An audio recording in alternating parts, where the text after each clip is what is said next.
high side. And this is when those two cars in the front are getting out there, and the guys have a chance to gain some momentum on them as this pack catches them. They can't do this for 10 laps. Erik Jones around. Back across the field. The big one, part 2 at Daytona. Yeah, they can't do this. Stay high. Nice straight. Did anybody hit you there, Kel? A horrific crash for Kyle Busch, who slid through the infield grass and went head-on into the inside wall.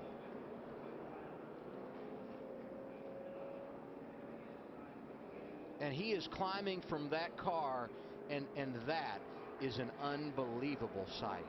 Wow. I mean, he hit that wall head on. It looked like he never even slowed down. Oh. And that's a... There's Samantha. She probably does not know that he's getting out of the car. But that is a great sign. And you saw her say thank you, and perhaps one of our cameramen sharing the news with her. Wow. Fast car all day long. J.J. Yaley tore up. Chase Elliott, our defending series champion. There's where it started. I don't know how it started, but we saw that 20 car of Erik Jones go around first. Brian Scott in that top 10 part of the mix. He also got damage. And Erik Jones went across the start-finish line in 3rd spot that lap and turned just as they exited the tri-oval.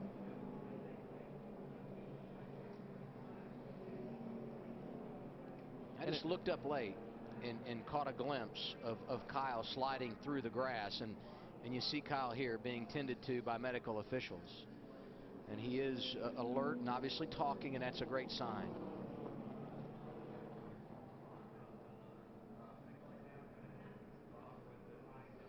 But it's got to be an incredibly helpless feeling as a driver when you're sliding through the grass like that, and knowing there's not much you can do at that stage.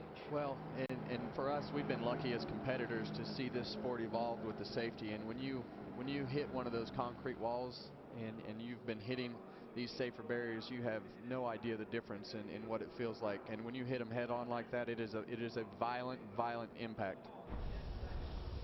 Let's look one more time at what happened. Kyle is pushing Erik Jones, or behind Jones.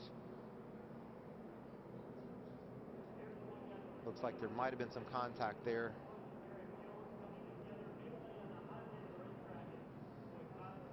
And there you see Kyle, top of your screen.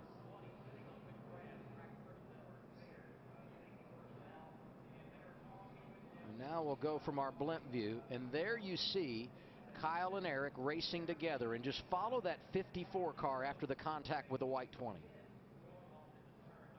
like there was some contact there, and Kyle bumps into Larson, and it turns him to the left. Elliott Sadler hit there by Brendan Gaughan. And there's the 54. You saw the impact.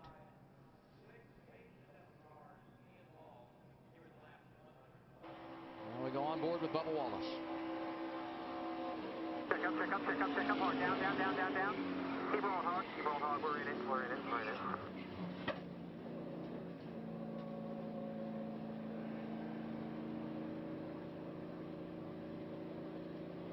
Chase Elliott, already beat up from an earlier accident. 16 in your mirror. Had a front row seat as well. 9 to go. 20 going to go in the middle. Be a big wreck behind you. Big wreck behind you. Caution.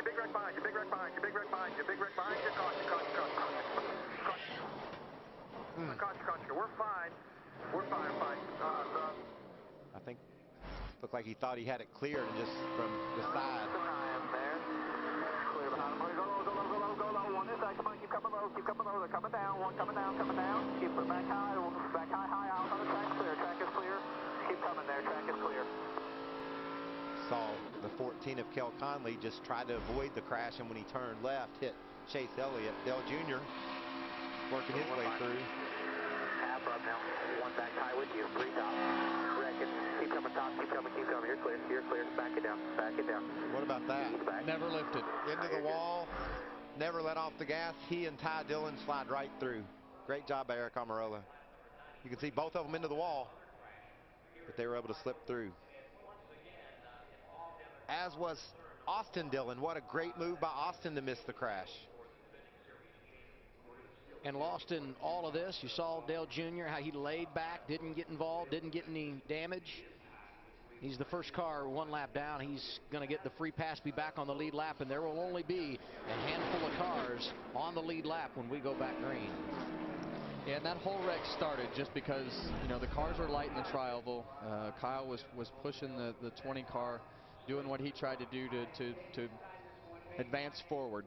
And you see that 20 car just get a little bit loose, and Kyle was still right there on his bumper. And when he started swerving around, that car just shot that car out of control. You've said it several times today, both of you. Explain what it means when the car is light.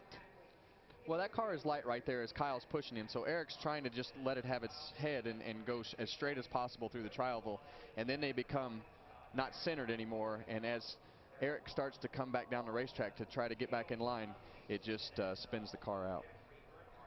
Yeah, that is a huge hit for that 54 car. And you know, it looks like that something broke, but nothing broke. What happens there is these cars just get light. And when they take off like that, they just start sliding and you're out of control going straight sideways. And Kyle, he was trying to save it as long as he could. He was just barely going sideways. He was trying to save it, and then he noticed, or it was obvious he couldn't get it